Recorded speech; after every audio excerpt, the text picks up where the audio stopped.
I proposed to my beautiful wife on the ranch in Cadereyta in the summer of 1985 on a romantic moonlit evening on the porch swing of her house. We made plans to get married the following summer on the same ranch property. The year passed very quickly. I graduated from college, and after the school year, I went home to New Jersey, and Dawn returned to Mexico. I asked my dad to be my best man because he was the best man I ever knew, and it meant so much to me. I asked my cousins, Paul and Dave, and my best friend from college, Ed, to be my groomsmen. Dawn asked her sister and 3 best friends to be her bridesmaids. As the big day approached, it was just a matter of getting from New Jersey to Mexico.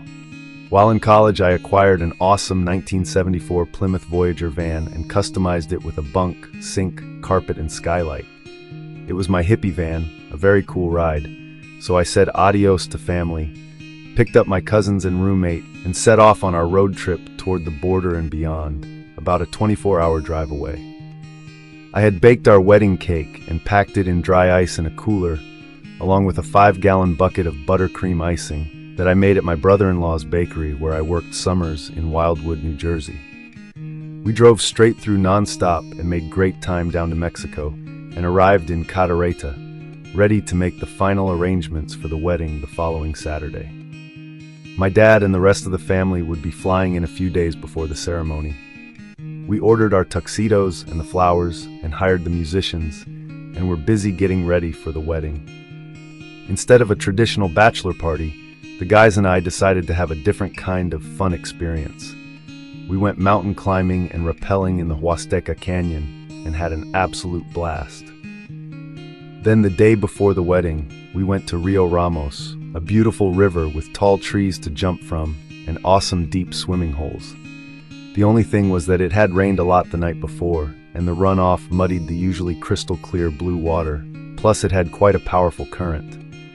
Well, that just added to the fun. We jumped in and let the current carry us downstream fast.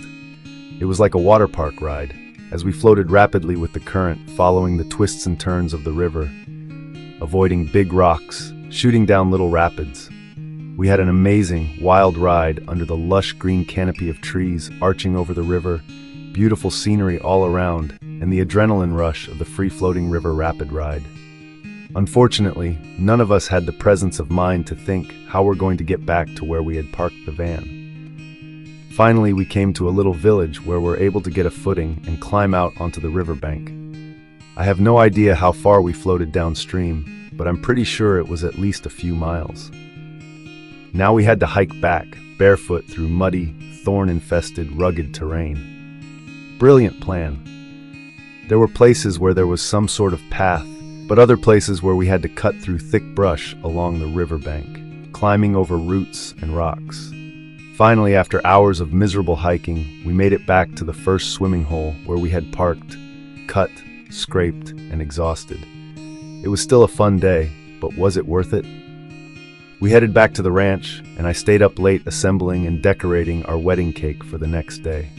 It was a beautiful cake, but the best surprise didn't reveal itself until the next morning, when we all woke up with a nice case of poison ivy all over our bodies, just in time for the wedding. As we stood in the beautiful garden for the ceremony, in the sweltering heat in our polyester tuxedos, sweat dripping down our backs, it was all we could do to not scratch the unbearable itching. I am thankful that my groomsmen and I all survived our little adventure and will never forget that river rapids ride down Rio Ramos. After the wedding, the family all said their goodbyes and went their separate ways.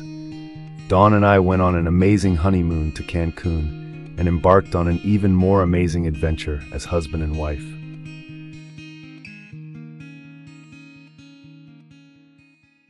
Thank you so much for listening to this true story from Memoirs of Mexico. If you enjoyed this story, or if it was a blessing to you, please feel free to like and subscribe to my channel. That would be a blessing to me. I upload a new true story every day. If you like to read, you can also order Memoirs of Mexico in paperback or ebook on Amazon.com. There's a link in the description. Thanks again for listening.